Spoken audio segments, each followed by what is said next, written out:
Praise the lord. ప్రియమైన వాళ్ళరా, యేసుక్రీస్తు నామంలో మీ అందరికీ శుభములు కలుగునుగాక. మరి ఇక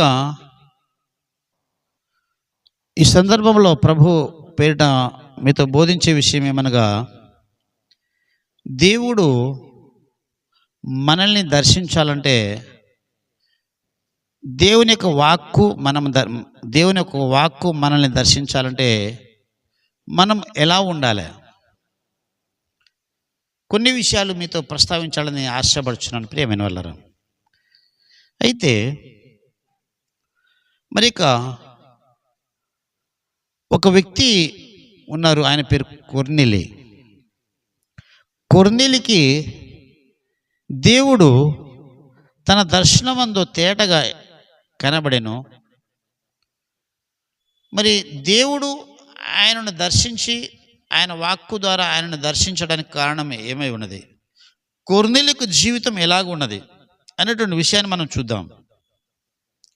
అపోస్తుల కార్యంలో ప్రియమైన వాళ్ళరా 10వ అధ్యాయం 3వ వచనంలో, పగలు ఇంచుమించు 3 గంటల వేళ, అంటే ఆయన ఆ సమయంలో పడుకుని ఏం లేడు, ఆయన ప్రార్థనలో ఉన్నాడు. అయితే ఆ సమయంలో కొర్నేలిని మరి దేవుని యొక్క వాక్యం దర్శించి ఆ వాక్యం ఏమన్నదంటే తేటగా కనబడిందట. కొర్నేలి అని కొర్నేలి పేరు పెట్టి పిలిచారు దేవుడు. అందుకు ఆ యొక్క దేవుని యొక్క దూత కొర్నేలితో ఏం చెప్తుందంటే, 10వ అధ్యాయం 4వ వచనంలో, నీ ప్రార్థనలను నీ ధర్మకార్యములను దేవుని సన్నిధికి జ్ఞాపకార్థముగా చేరినవి అని చెప్తుంది. అంటే ఆ యొక్క దేవుని యొక్క వాక్యము కొర్నేలి దగ్గర రావడానికి కారణం ఏంటి అంటే, కొర్నేలి యొక్క ప్రార్థన. అంటే మనం ప్రార్థన చేసింది దేవుని సన్నిధికి వెళుతుంది. మన ప్రతి ప్రార్థనను దేవుడు అంగీకరిస్తాడు. అంటే దేవుడు ప్రతి ప్రార్థనని వింటాడు, కానీ ప్రతి ప్రార్థనకు దేవుడు జవాబునివ్వడు. అది మాత్రం గుర్తుపెట్టుకోండి. నువ్వు చేసే ప్రతి ప్రార్థన దేవునికి తెలుసు. దేవునికి తెలియకుండా నువ్వు ఏ ప్రార్థన చేయలేవు. ఏ ప్రార్థనే కాదు, ఏ ప్రాంతాన్ని కూడా వెళ్ళలేవు. మనం ఏం కూర్చుండుట, మనం లేచుట, మనం నడుచుట, మన వెనక, మన ముందు, మన పక్కన, మన కుడివైపు, ఎడమవైపు ఏమి జరుగుతుందో ప్రభుకు తెలుసు. నీ ప్రతి ప్రార్థన దేవుడు వింటాడు, కానీ ప్రతి ప్రార్థనకు జవాబు దేవుడు ఇవ్వడు. మరి కొర్నేలికు ఇవ్వడానికి కారణం ఏంటంటే, కొర్నేలి ధర్మకార్యములు చేస్తున్నాడు, కొర్నేలి ప్రార్థన చేస్తున్నాడు. అది దేవుని సన్నిధికి జ్ఞాపకార్థంగా వెళ్ళినాయట. అందుకనే దేవుని యొక్క వాక్యము కొర్నేలికి ప్రత్యక్షమైంది. ఆ తర్వాత ప్రత్యక్షమైన తర్వాత కొర్నేలి కాస్త భయపడ్డాడు. భయపడిన తర్వాత ఇప్పుడు మనం కొంచెం స్వీట్ తింటే బాగుంది అని చెప్పామనుకోండి, మన అమ్మ ఏం చేస్తుంది, ఇంకాస్త తినమని పెడుతుంది. అమ్మ నువ్వు చేసిన స్వీట్ చాలా బాగుందని అంటే ఏమంటుంది, ఇంకొంచెం తినమంటుంది. దేవుడు కూడా నువ్వు ఇంకా వాక్యంలో ఎదగాలి, నువ్వు ఇంకా వాక్యంలో బలపడాలి, నువ్వు ఇంకా దేవుడిని తెలుసుకోవాలి అని కొర్నేలితో దేవుడు ఏం చెప్పాడంటే, నీవు పేతురు అనేటువంటి నా సేవకుడు ఉన్నాడు, ఆయనను నువ్వు పిలిపించుకో, ఆయన దేవుని వాక్యాన్ని బోధిస్తాడు అని దేవుడు చెప్పడం జరిగింది ప్రియమైన వాళ్ళరా. అయితే పేతురు ఎక్కడ ఉన్నాడు?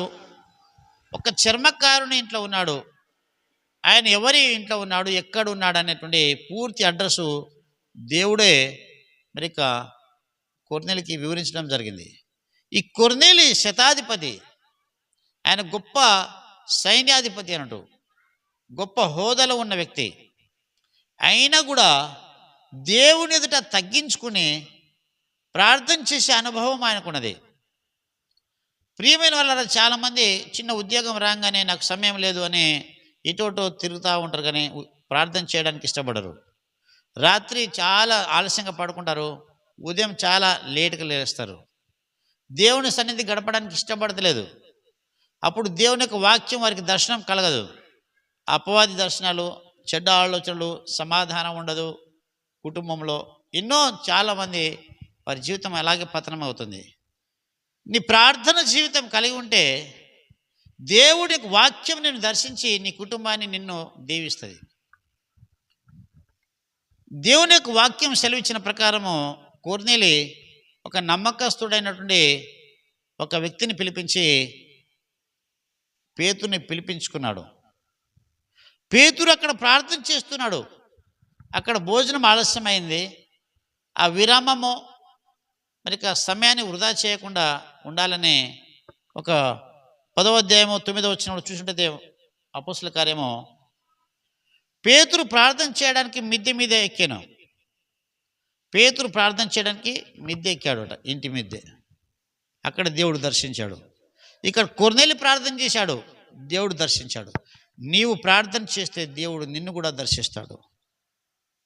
కాబట్టి ప్రియమైన వాళ్ళారా, అక్కడ నువ్వు ప్రార్థన చేస్తే దేవుడు తప్పకుండా దర్శిస్తాడు.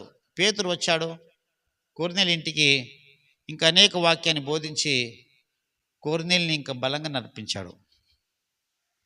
ఎవరైతే ప్రార్థన చేస్తున్నారో దేవుడు వాళ్ళని తప్పకుండా దర్శిస్తాడు.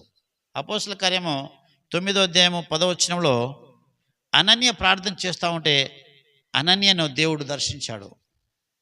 అదేవిధంగా 9వ అధ్యాయం 11వ వచనంలో పౌలు ప్రార్థన చేస్తూ ఉంటే పౌలును దేవుడు దర్శించాడు. అక్కడ కొర్నేలి ప్రార్థన చేశాడు, కొర్నేలిని దర్శించాడు. అక్కడ పేతురు మెద్దెక్కి ప్రార్థన చేశాడు, పేతురును దర్శించాడు. ప్రియమైన వాళ్ళారా, నీవు కూడా ప్రార్థనలో ఉంటే దేవుడు నిన్ను నీ కుటుంబాన్ని కూడా దర్శించి ఆశీర్వదిస్తాడు. ప్రభు ఈ మాటలు మన వినికిడిలో దీవించునుగాక. ఆమేన్.